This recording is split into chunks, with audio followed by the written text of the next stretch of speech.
Hey guys, what's up? Stock Retail coming back to you. Funny enough, twice in a few days after I hadn't been around to make a video in like a month or something.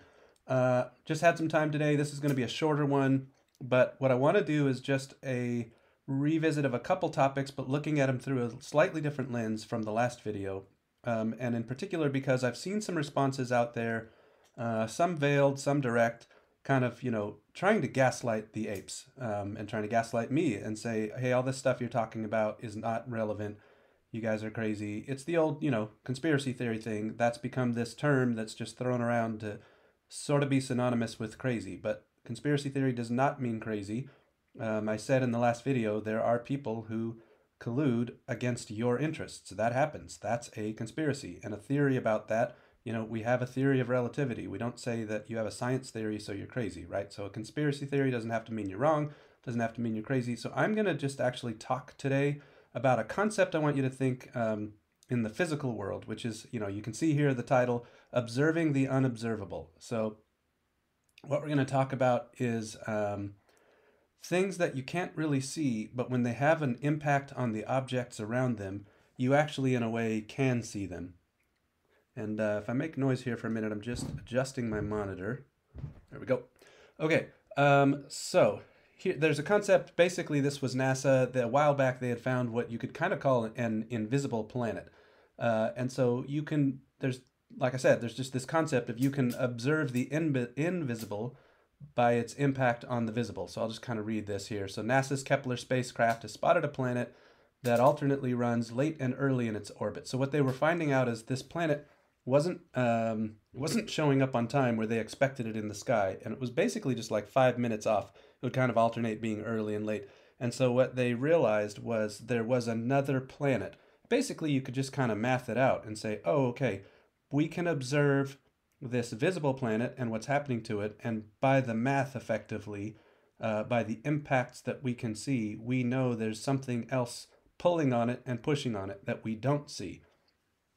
So the invisible object was discovered because it was having an impact on visible objects around it. All right, so I want you to file that thought away, and we're going to kind of make it make sense as we go through this video. But here's kind of a nice explanation of it. Look at this last sentence. This was a NASA, actually someone from the Harvard-Smithsonian Center for Astrophysics.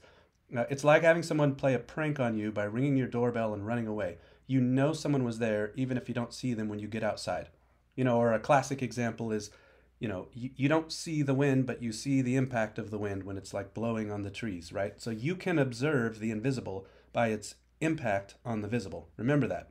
We're going to talk about that. Okay, so first off, there is a timeline. You could find this on Twitter. I am not at liberty to say who made this timeline, but I will confirm that I contributed some information to this timeline. You can go find that account. Look at the top left here, NFA Advisors. They haven't been super active, but from time to time they share some interesting information. And when a lot of us were discovering things about tokens, this was someone who knew before a lot of people and then decided to make an account to share that. Out of respect for their anonymity, I'm not going to share more, but I will say, like I said, that I had visibility to this work and helped a little bit contribute in kind of behind the scenes. But credit to them for having pulled it together. So what I want to show you, let's just look at this timeline. Now this timeline only goes through this January, and then I'm going to bring us forward to now. And I just think it's important. So what I'm showing you is the visible. These are facts. These are not opinion. These things happened. Everything on this timeline happened. And you can start to connect some dots in terms of the timing. So let's go back here.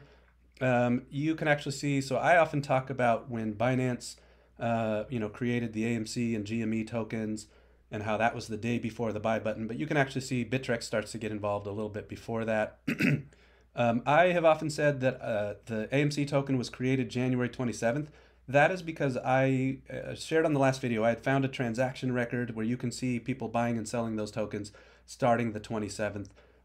This person had done some DD and felt that the creation date was actually the 26th, but we're basically at the same spot, right? So January 26th, January 27th, AMC and GME tokens are created.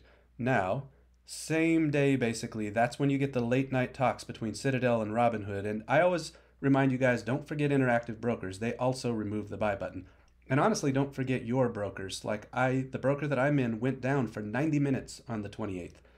That just doesn't feel like a coincidence to me that we had the buy button removal with Robinhood and Interactive Brokers. We had the midnight oil burning with Citadel and Robinhood the night before that. We had the tokens created at that same time, and a lot of our brokers all went down, right? This is where you can say, hey, if you have a conspiracy theory, it doesn't mean you're crazy. That's way too many dots all happening at the same time.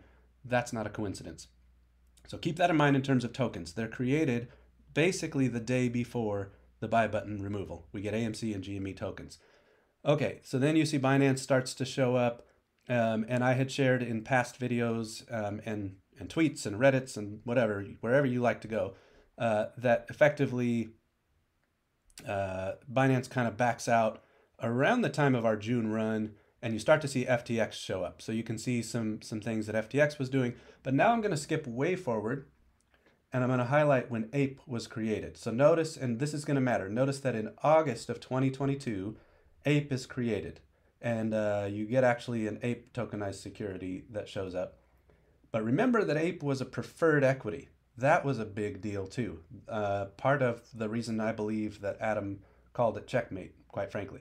But so APE gets created, and notice there's this August to November jump where FTX goes bankrupt, a whole lot of stuff starts happening. I showed you in the last video that there are these Wall Street bet futures that ran to $119,000. There's some question marks on, who would have paid that and all of that and what transactions there were. I know some smart apes who have questions on that. That's fine. We can, leave it open for questions. But the fact of the matter is those futures ran to that price. And AMC actually ran quite a bit in there as well. So you can see the FTX AMC crypto futures run also around the same time. So that's when FTX declares bankruptcy. So notice this APE created in August, FTX declares bankruptcy in November. File that away. We're going to talk about that more in this video. And then what we don't have here is the 2 times effectively that AMC's cost to borrow runs to 1,000%, which was kind of on the heels of FTX. We'll talk about that some more too, and we'll already jump there. Some things you didn't see on the timeline. So that cost to borrow spike I just mentioned, we kind of ran to 1,000 around the time of the bankruptcy going on. And then basically FTX kind of, there was hints it was starting to sort of, I don't know, that the exchange would open up again. You've seen discussions on that ongoing. And when that happened, basically the cost to borrow dipped again. And that kind of connects also to the AMC court case. But then you see when the criminal proceedings began, then the AMC cost to borrow ripped again to 1,000. So it kind of happened twice. It was like a rip, dip, rip. Now, interesting. So I said to pay attention to that August to November connection between APE and FTX, or even let's call it APE and crypto. Now notice that was 2022. Now I'm showing you 2023, August. When was the APE conversion to AMC? August, right? So APE is basically delisted, or if you want to even call it deleted, retired, whatever word you want to use. APE becomes AMC and APE goes away. Did you know that same month, so there'd been, the ongoing delays by Shorty trying to delay the APE conversion. As soon as the APE conversion was approved by Judge Zern, at that same time, that's when you start to get the application for these the crypto ETFs, and you start to see some of the transaction, the paper trail, tied to the timing of APE converting. So I find that pretty interesting, especially now. Remember, we see tokens, AMC, tokens, AMC, APE, tokens, right? So there starts to be a pattern of things are happening either on the digital side or the AMC side that seem to kind of move with each other, right? And so again, I'm not stating that as opinion. I'm just saying that happened. Now, whether you decide those dots are connected or not, I suppose we can debate opinions on that.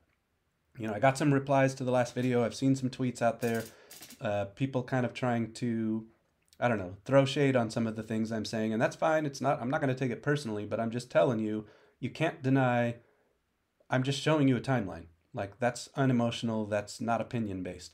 All right, so like I said, APE converts, the work for the crypto ETFs kind of begins, and then notice this August to November connection again. So now we've got AMC earnings, we have Sam convicted, and we saw this crypto spike. Now the crypto spike really, I think, you could kind of say that more started at the end of October. But here we are in November dealing with a lot of things going on in crypto.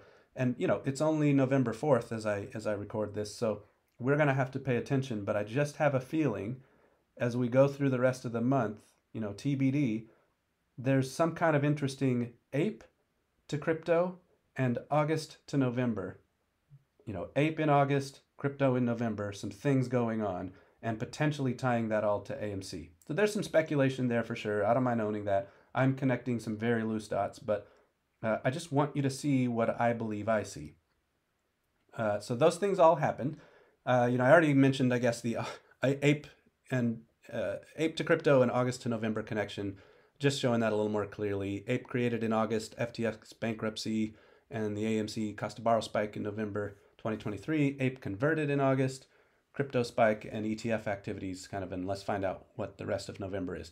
So now remember, you can observe the invisible by its impact on the visible. So what have we actually observed?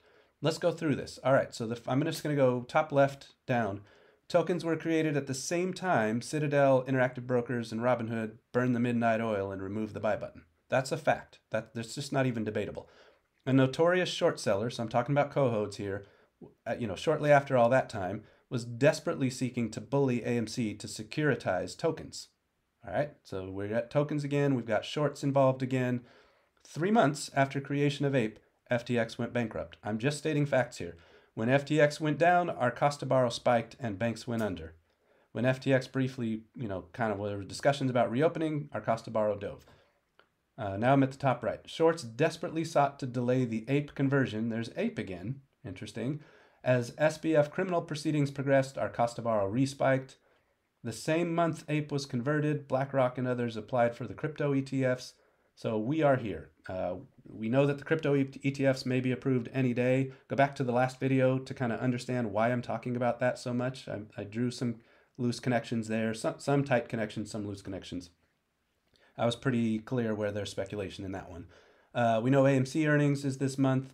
We've got, I'm calling it again, the 3-month anniversary from the Ape conversion. So do we see the August to November connection on some big events again and an Ape to crypto kind of events or Ape to AMC? And we're seeing banks with issues again, right? You've seen the delays with Bank of America. You hear rumblings of other banks going under. What was it, like one in Iowa this morning or something like that?